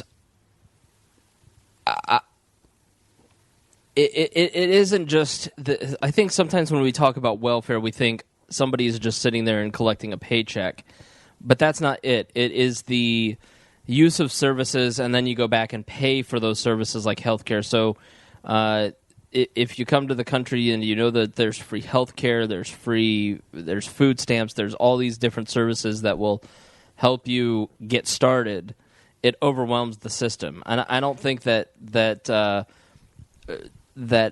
people would immigrate to our country, and I don't just think that it is a Hispanic thing, although I think that the debate largely has been painted as Americans versus Hispanics coming into this country. Immigration is tough for any nationality trying to come into the United States. It's tougher on Hispanic people of Hispanic origins, countries of origins.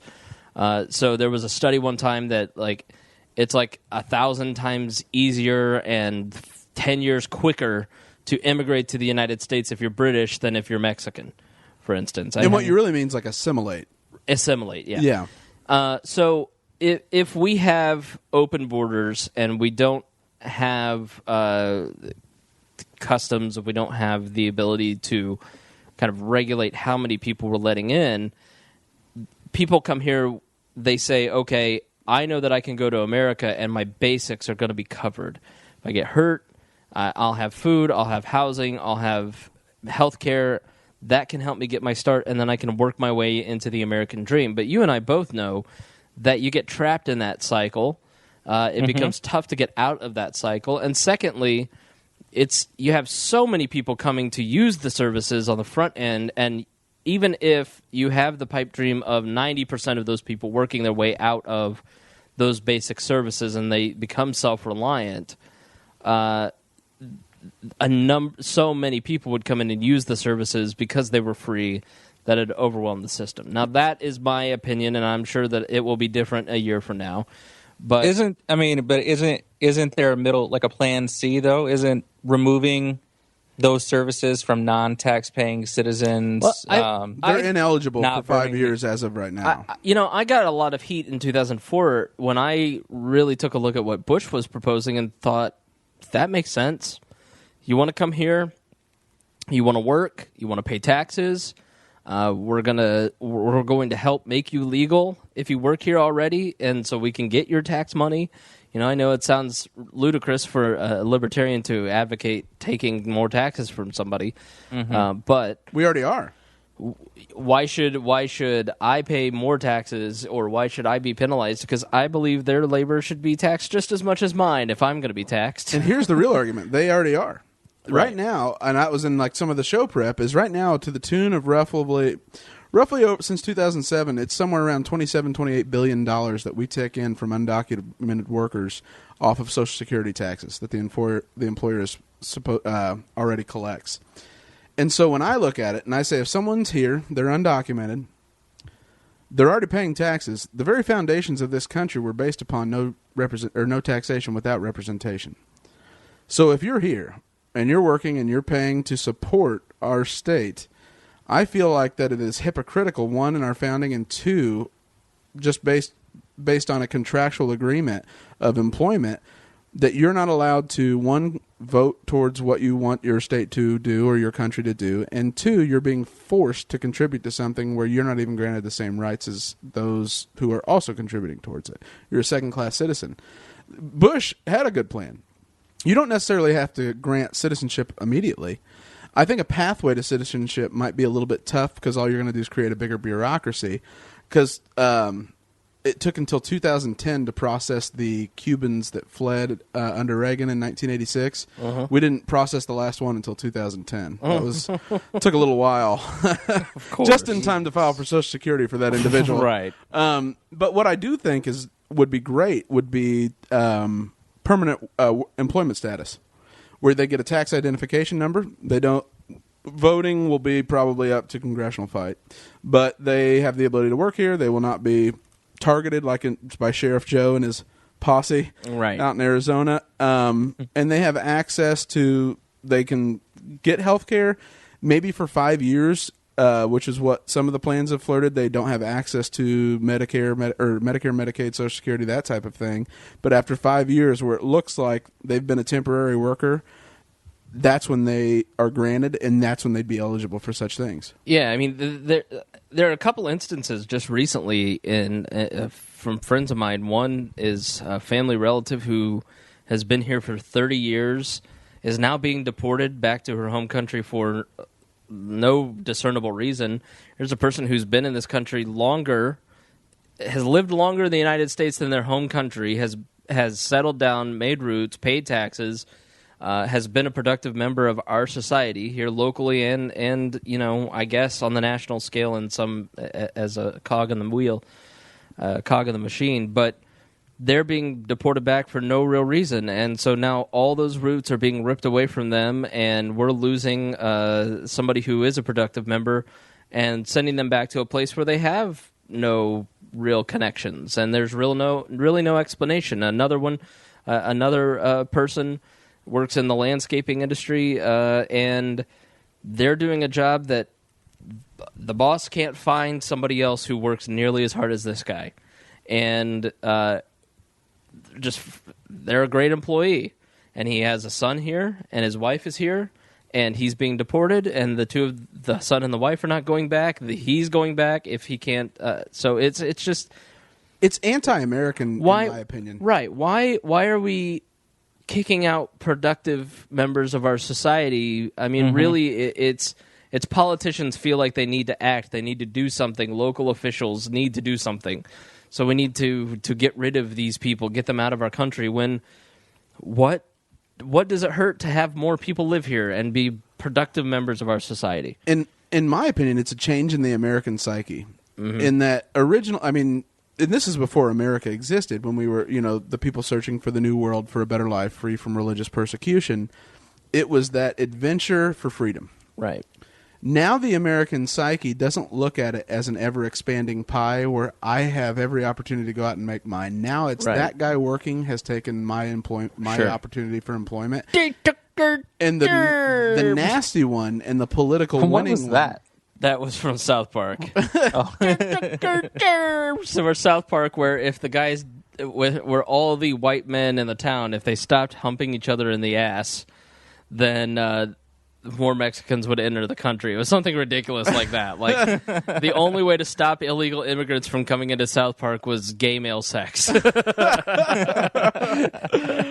the guy, all the men got whipped to such a frenzy that they took our jabs. They took our jabs. They took our jabs. And that's what it is it went from we should celebrate people who come here with nothing to forge a better life for themselves. Right. That is, and I know you guys don't love nationalism, but like to me, America it's not about nationalism. It's right. We determined we were fit for self-government. We were going to have a tiny federal government, and we had the right to decide where we wanted to live. Don't mistake me for someone. I love my country, and I love the people in my country, and I love my community, and I love the fact that a foreigner like Joe can come here and make something of himself, and you. Whatever race you are. Get off you my are. land. Right. I'm Cherokee, bro. You are on my land and get off it. Hey, I'm 1/16th Cherokee and Choctaw. I can get federal benefits anytime I want. Kalijah? Right, documented. So, no, yes. But, it's... I love my country, and I just don't love my government, and I don't feel that my government represents me, and I don't think that... I think that if you... blindly, just sometimes as we kind of move through the nationalistic holiday season here, you just sort of go, really? What's we just, man, I shouldn't talk about that. I'll talk about it off air, but, maybe at a different point when it's not raw and sensitive, but, they're just these little ceremonies that we have in this country that you look at it and you go, that's not celebrating my country. That's not celebrating the people, the culture of what makes this country great. That is celebrating the authority and the power of the government.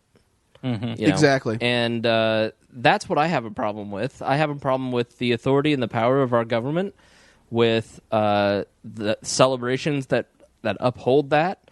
But it doesn't mean that I don't love my country and love the culture and love the ability to have this podcast and say the things that I said on this podcast and know that I can sleep just fine tonight.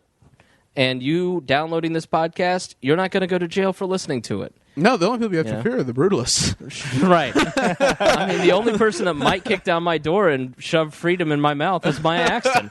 So, there's no state here now, Chrissy. I will make you free. Open up.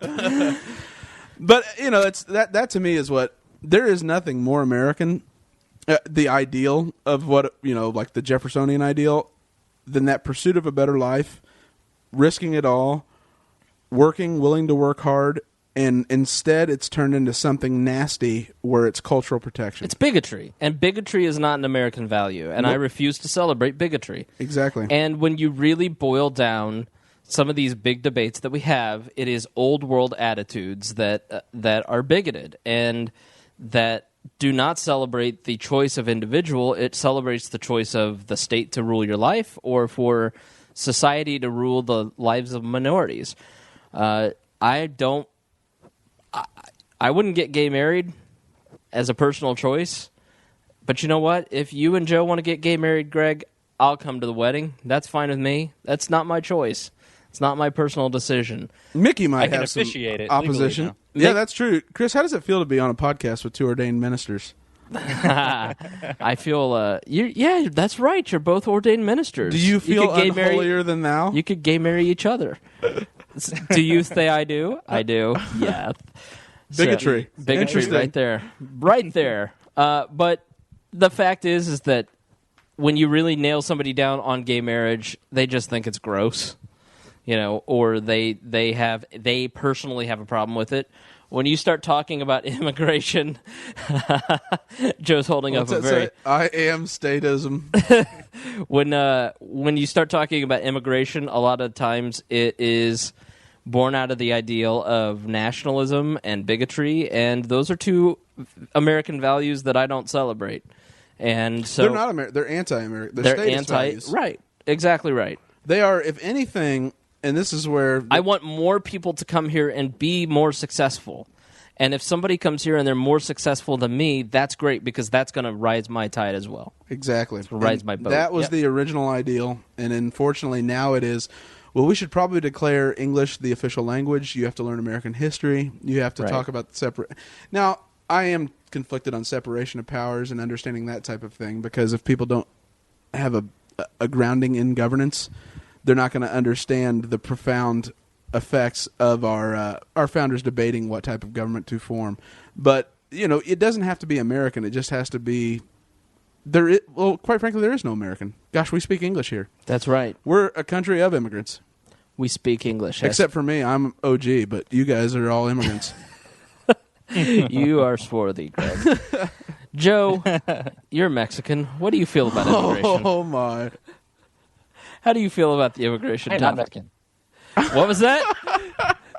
What'd you say, Speedy? I am not Mexican, senor. He never fails to disappoint, does he? I don't understand why you always got to call me that. Joe's half Puerto Rican, and we bust his balls. Don't say we. Me. Yeah. Hey, Really just use Spanglish. you help. I don't.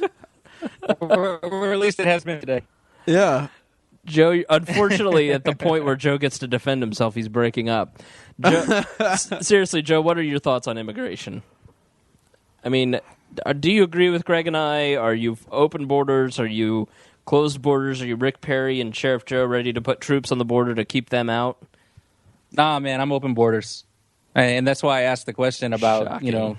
if you can do away with the services of the welfare state for people who are not legal U.S. citizens, don't you defeat half of the problem? And I also think, as much as I dislike taxes, and I don't know if I'm still breaking up or not, but No, you're a good. consumption tax would actually fix a lot of the issues that we currently experience Completely. in the U.S. in terms of immigration problems. So I think the conversation really needs to be changed to less about who is or is not crossing that invisible line, but what we can more pragmatically do, I guess, to just have a more reasonable system.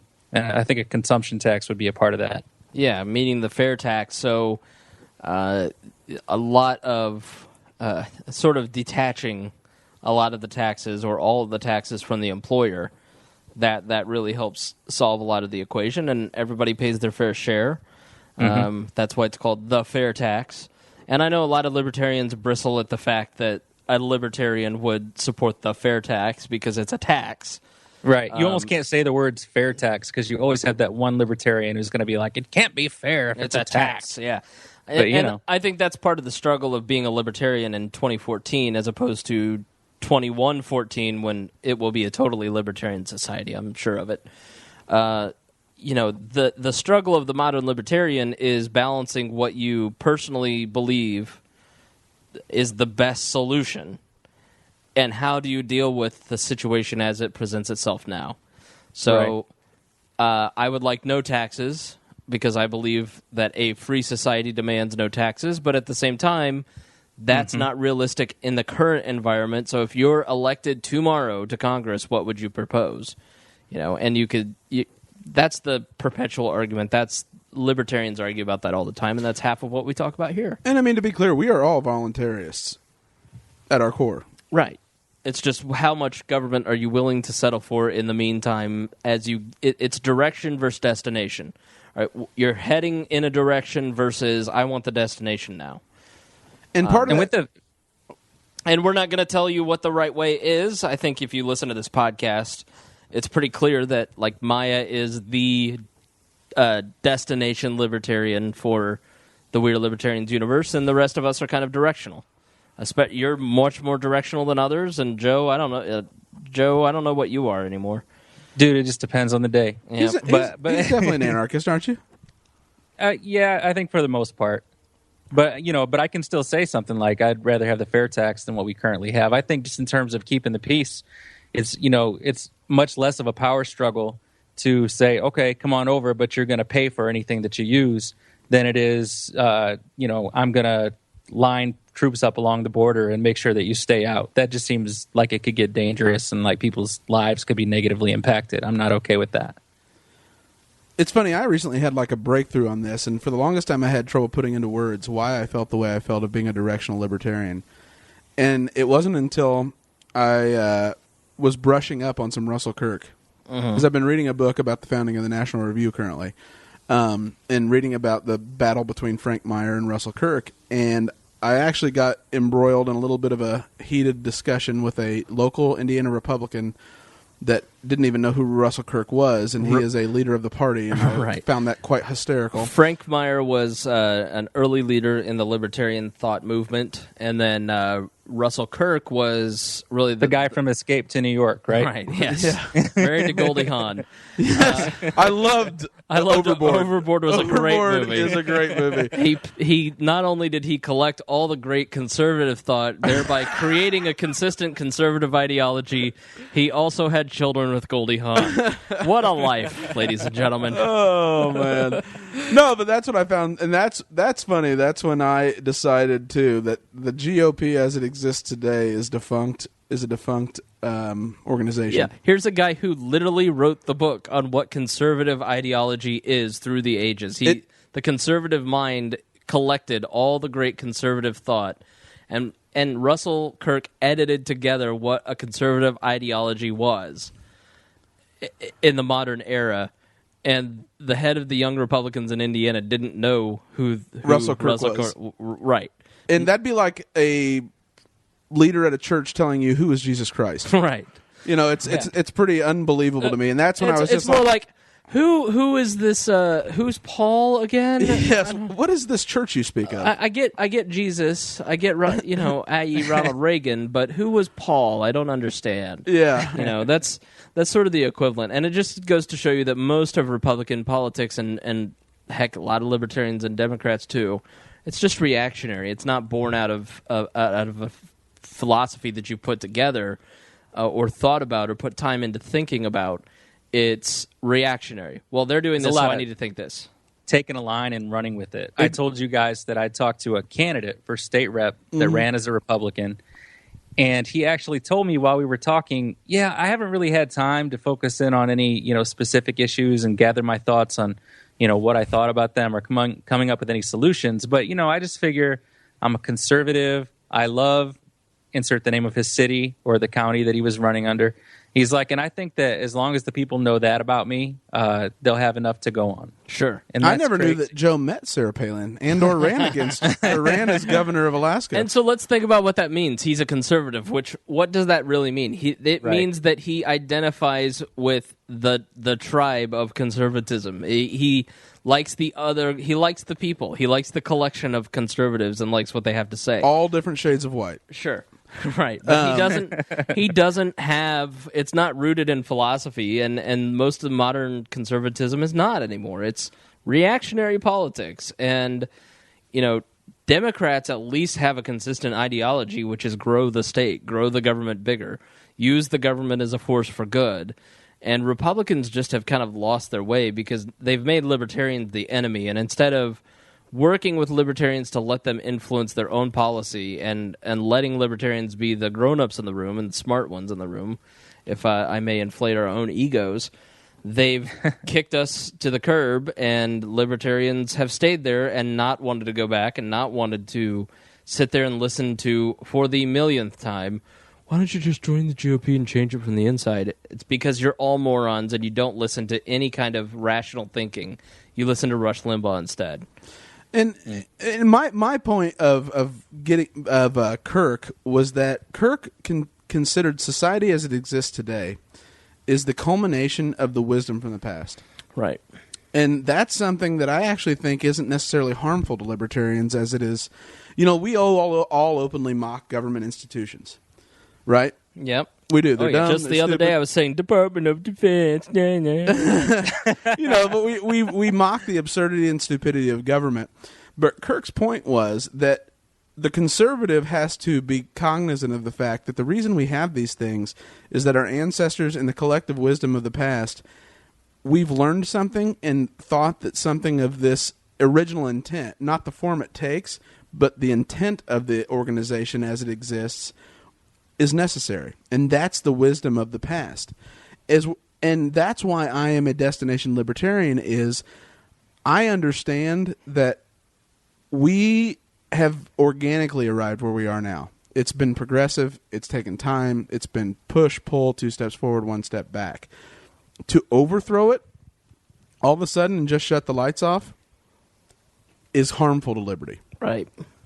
To do it gradually, slowly repeal the state, and granted, is that possible? We don't know yet. We haven't been able to do it. Why not copy the people who slowly educated and brainwashed the society that we live in into thinking that the government was the moral good? Exactly. Fulfill what Eugene Debs said 100 years ago, which is, hey, let's run as a third party, influence the major party we closely identify with, and let them move towards socialism. And that's exactly what happened. Boom. Nailed it. And that is what we can do. That's exactly what he said after he got locked up by Woodrow Wilson. Boom. Nailed it. Boom. Nailed it. Yep. Somebody call my attorney. Making a difference. But that's all I thought about after reading Kirk, and one, realizing how intellectually bankrupt the GOP is, at least here in Indiana. But two, I think there is something to learn from why the world exists as it does today. Is there anything we can learn from our past? Is there a reason why our ancestors and those that came before us originally decided to have government, originally decided to have social welfare? Not saying they wanted it to be this nasty SOB it is today, because now it's bastardized and awful. But what was the original intent of that? And always be cognizant of that, rather than just saying, let's just shut the whole thing down. Right. All right. Nice impression. We gotta go. So we're gonna do our little soapbox. We're gonna have Greg go first. On the Facebook page, a little while ago, we referenced it, but Joe fell asleep during the middle of the podcast and was taking a little bit of a nap. So I took a photo of the Skype of him taking a nap. So share that with your friends, especially Joe's friends.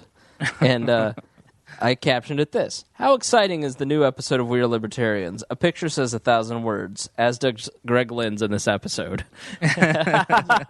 Sorry, I did dominate the mic. I apologize. No, that's why you're here. People like to hear you talk. Me and Joe, not as much. So, not true. Asshole Josiah Crones, the worst listener to this entire podcast, the person that I can't stand, I wish he'd just never listen again. I like him. He's on my side. No, he is a dick. Josiah Crones is the worst listener we have. I may just exercise my original claim to Montana and start firing rockets at Idaho. That's what I'm saying. What state does he live in? Idaho. I knew it. Get it? Josiah writes, even if the new episode... Here, I'll do my Josiah Crones impression, because this is what he sounds like. Even if the new episode is just Craig yammering his slimy status jaw off, at least there is a new episode. Ass. That's the best virgin impression I've ever heard. Oh my gosh. I tried to channel my inner virgin, and hopefully I succeeded for you people. You people, careful. Yeah, and by you people, I mean all you from Idaho. All right. So, final words for this episode, Joe Ruiz. I appreciate you guys having me on for affirmative action purposes. Mm-hmm. Well, we were talking about Mexican stuff, so we had to have you on. So we were exactly, because if Gregor, I jingle man. Can you give me a rendition of Mexican Americans from Cheech and Chong? I'm not familiar. Oh, who are Cheech and Chong? Oh, just stop! kidding. I'm just breaking my heart. Hey, this could probably be 2 episodes. So when you decide to take another 6-month break, at least we'll have something at the 3-month mark. You know what? You can S my whole D. I kind of wish we'd have started out with, this is the We Are Libertarians crew. Chris Spangle's incredibly well rested. If only that were true. All right. Well, Joe, it was a pleasure not seeing you. What? Because he's on Skype. No, I love Joe. Joe's wonderful. So, Joe, you had nothing for your soapbox, nothing to watch in the news, nothing to pay attention to? How about promote yourself a little bit? Come on, man. The cap? Nothing, man. I've been kind of laying low, and I'm trying to be healthy and be a good employee and all that good stuff. He's chilling out. Probably smoking weed like a pothead.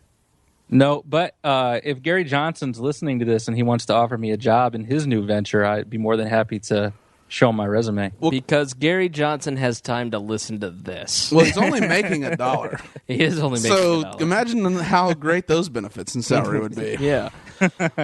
Gregory, The only thing I'd say is definitely pay attention to this case about Obamacare, because this could be the nail in the coffin. Not kidding.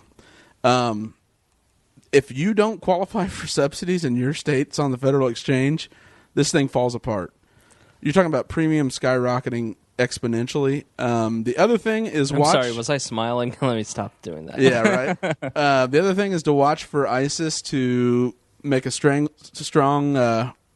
move towards Baghdad, and then Lebanon's probably going to be next. And then we're going to really start to see whether this caliphate's even possible.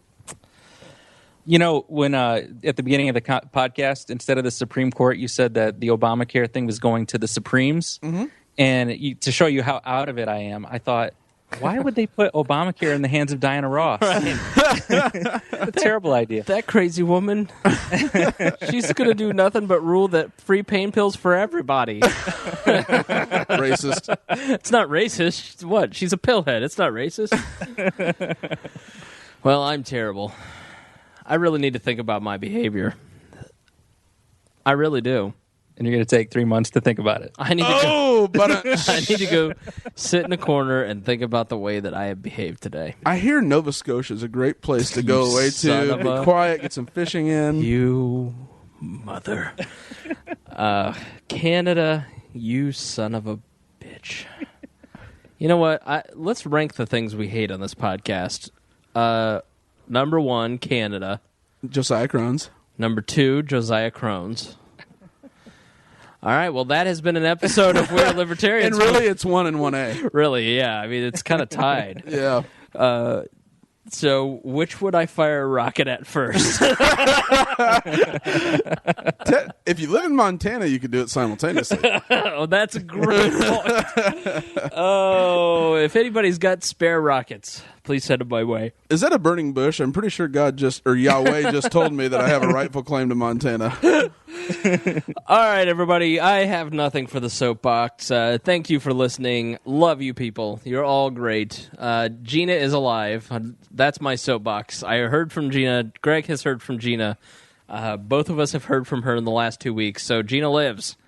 I don't know when we'll wrangle her in here at some point to come and talk to you all, but technically it'll be a resurrection, will it not? But she seems to be doing as well as Gina can do. See, is that a woman joke? No, that was a Gina joke. No, I love her to death. She's Gina. Gosh, yeah, we have to have her on next episode. One of the people, very concerned email, is Gina okay? We haven't heard from Gina. She's not been on the podcast for a while. I'm like, nah, Gina's been on vacation for 6 months. We should have played it up and been like, Snowden took her with her. Yeah. Here's a fun fact for all of you people. This is I teased this on the last one, but I never got to it. And I just assumed that if you're listening at minute 153, it's maybe shorter because of edits. I said some things that I regretted immediately, and we've edited those out. I never have to edit either of you out, just me. If you go back and you listen to the episode where we took the first long hiatus, and it's the last episode Gina is on, that is the night that my wife left me and walked out of the door. And I realized that's what she was doing in the middle of that podcast. So we have a really good one. I'm all chatty. I'm talking, having a great time, and then you just hear me go silent. Yep. And it's because Greg, Gina, and I are watching drama unfold silently. It was like a silent picture of divorce happening in the background. It was very, very surreal. All I could think about was, man, his bachelor party next time is going to be awesome. Oh, there will be no second marriage. Let's have it in Brown Ripple. The Brown Ripple, yes. One of the edits. Thank you, Joe. And I accidentally said Brown Ripple, so we had to take that out. But yeah, that's what caused the first long hiatus for like the first month or two. It took me forever to edit it, put it out because I didn't want to sit there and listen. And I still haven't put out Storytime with Gina. I hope I can find it because it was with her son, and so so yeah. Basically, my wife was mad that I forgot to tell her that Greg was coming over that night, and Gina. So she got mad, and I got divorced for this podcast, okay? I lost a wife for this thing. That's commitment to liberty, my friend. Commitment to hard choices. That's right. Brutalist. Maybe that was a little too much info. Hey, Joe, can you text me 154, please? All right. Thank you all for listening. That is for the dedicated fans. I know you little gossip mongers, are all immediately going back to look at the last time Gina was on to download that. I'm sure it was a great episode. I don't remember it. I just remember crying a lot afterwards. Best thing that's ever happened. So, yeah, that was episode 75. So we recorded that like February 2nd, February 4th. And I didn't put it out till February 18th. And then I take the next few shows off, and then I return, and then we get real sketchy. So, yeah. Little fun wall fact for you all. So there's been 2 fights in the history of the show that will live in infamy. There was the one where Creighton and Chris Galt fought and came to somewhat nerd blows after they got in a fist fight after the show. And then there was the one where my wife and I fought, and you didn't hear it. Well, you got hit by Maya when I that's right. Public education. There's been a lot in this show. I loved it that I supported public education. You got hit. This is kind of fantastic, actually. Yes, but as every parent knows, I was the safe one. You know. Yeah. Maya knew that she could get away with hitting me. All right, guys. Thank you for listening. We love you all. Except Josiah Crones. And Roger Paxton, you're on notice because you might be on Greg's list soon. We'll see after this episode. All right, guys. Thank you for listening to this episode of We're Libertarians. And as always, we promise to do better next time.